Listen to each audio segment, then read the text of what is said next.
मेरे घनिष्ठ मित्रों, नमस्कार फ्रेंड्स। फिलहाल काफ़ी दिनों से हम लोग अंतर्मुखी और बहिर्मुखी व्यक्तित्व के बारे में बातें कर रहे हैं। उनके अलग अलग कोणों को देखने और समझने की कोशिश कर रहे हैं और मुझे विश्वास है कि यहाँ तक पहुँचते पहुँचते आप में से अधिकांश लोगों ने अब इस बात का निर्धारण कर ही लिया होगा कि अंततः मैं अंतर्मुखी व्यक्तित्व का मालिक हूँ या बहिर्मुखी व्यक्तित्व का मालिक हूँ। क्या ऐसा नहीं है? डेफिनेटली ऐसा होगा। भले ही आप उसे घोषित न करें, लेकिन मन ही मन कुछ न कुछ इस तरह का फैसला तो आपने कर ही लिया होगा कि यार मैं इस तरह का व्यक्ति हूं। देखिए, हमारे यहां आत्म साक्षात्कार की बात कही गई है। उसको हम यूं ले लेते हैं कि अपनी आत्मा को जानो, खुद को जानो। इनफैक्ट उसमें जो सबसे बड़ी बात है वो ये है कि खुद को जानो। और बात केवल खुद को जानने से ही नहीं बनती है, बल्कि दूसरों को भी जानने से बनती है। और जैसे ही हम खुद को जान लेते हैं और फिर दूसरों को भी जान लेते हैं, ओहो हो, जीवन का रास्ता इतना आसान हो जाता है कि मैं आपको बता नहीं सकता। क्योंकि फिर आप जो कुछ भी करेंगे, खुद को जानकर कर रहे हैं और सामने वाले को जानकर कर रहे हैं, तो मामला कहीं कुछ गड़बड़ होगा ही नहीं। आप देखिए कि हम व्यक्ति के साथ ऐसा नहीं करते, लेकिन दूसरी चीजों के साथ तो हम ऐसा ही करते हैं। हम जानते हैं कि आग में हाथ डालेंगे तो हाथ जल जाएगा, तो हम हाथ नहीं डालते ना। किस लिए नहीं डालते? इसलिए कि हाथ जल जाएगा। और हाथ जल जाएगा ये हम कैसे जाने? कि क्योंकि हम आग को जानते हैं। जब हम आग को जानते हैं तो आग के स्वभाव को जान गए हैं, और जब आग के स्वभाव को जान गए हैं तो उसके अनुकूल आचरण कर रहे हैं। तो अगर हम व्यक्ति को भी ऐसी तरह से जानने लगे, कल्पना करके देखिए कि हम अपने परिवार के सदस्यों को जान लें। मेरे पिता इस तरह के हैं, मेरी माँ इस तरह के हैं, भाई इस तरह के हैं, भाभी इस तरह के हैं, बहन इस तरह के हैं, जितने भी हमारे परिवार के सदस्य या रिलेटिव्स हैं, उनको अगर हम जान लें कि भाई ये तो इस तरह के व्यक्ति हैं, तो क्या आपको नहीं लगता कि जिंदगी कितनी आसान हो जाएगी, कितनी सरल हो जाएगी, कितनी सहज हो जाएगी? और जीवन में आप इस तरीके से उड़ने लगेंगे जैसे कि शाम के समय आकाश को देखिए तो पक्षियों से भरा हुआ दिखाई देता है आकाश, जैसे कि ढेर सारे बर्ड्स उड़ रहे हो, जैसे कि क्या उड़ ही रहे होते हैं। आपका जीवन भी वैसा हो सकता है। और याद रखिए कि हम लोग अभी जिस विषय पर बातें कर रहे हैं उसका संबंध इसी जानने से है। तो दोस्तों, आप जान गए हैं कि मैं अंतर्मुखी हूं या बहिर्मुखी हूं।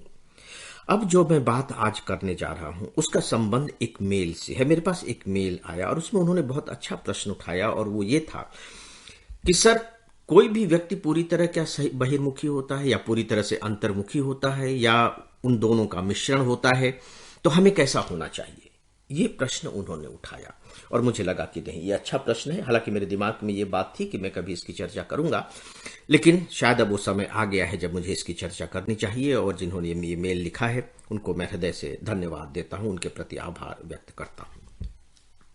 एक बात मुझे लगता है कि हम सबको बहुत अच्छे तरीके से समझ लेनी चाहिए और अपने दिमाग में इसे गांठ बांध कर रख भी लेना चाहिए। और वो ये कि शास्त्र चाहे जो कुछ भी कहे, जीवन का व्याकरण चाहे जो कुछ भी हो, लेकिन जब वो चीजें व्यवहारिक जगत में अवतरित होती हैं तो वो विशुद्ध नहीं होती हैं, 100% नहीं होती हैं। मतलब ये मैं अपने अनुभव से कह रहा हूं, पूरे माफी नामे के साथ मैं रिपीट कर रहा हूं।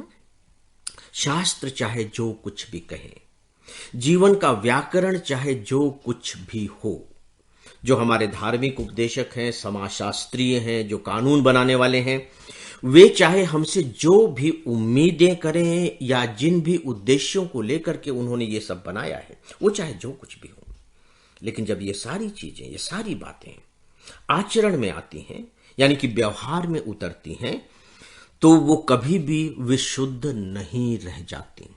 और मुझे नहीं लगता कि ऐसा करना संभव भी है। होना चाहिए, यह बात मैं भी कह सकता हूं। उपदेशक यही तो कहते हैं ना कि सच बोलना चाहिए, फलाना करना चाहिए, वो करना चाहिए। ठीक है, एक उम्मीद है, उम्मीद की जाती है, अपेक्षा की जाती है, तो अपेक्षा के स्तर पर तो ये बात सही है। लेकिन हमें एक मार्जिन दे करके भी चलना होगा जीवन को, एक स्पेस दे करके भी चलना होगा व्यवहार को। और वो स्पेस और वो मार्जिन क्या है? ये बहुत विस्तृत विषय है। क्योंकि समय के अनुसार हमारा आचरण बदलता है, परिस्थितियों के अनुसार हमारा आचरण बदलता है, स्थान के अनुसार हमारा आचरण बदलता है, हमारी अपनी मानसिकता के आधार पर हमारा आचरण बदलता है। तो ये तो बहुत ही लंबे बहस का विषय है और इस पर बात की भी जानी चाहिए।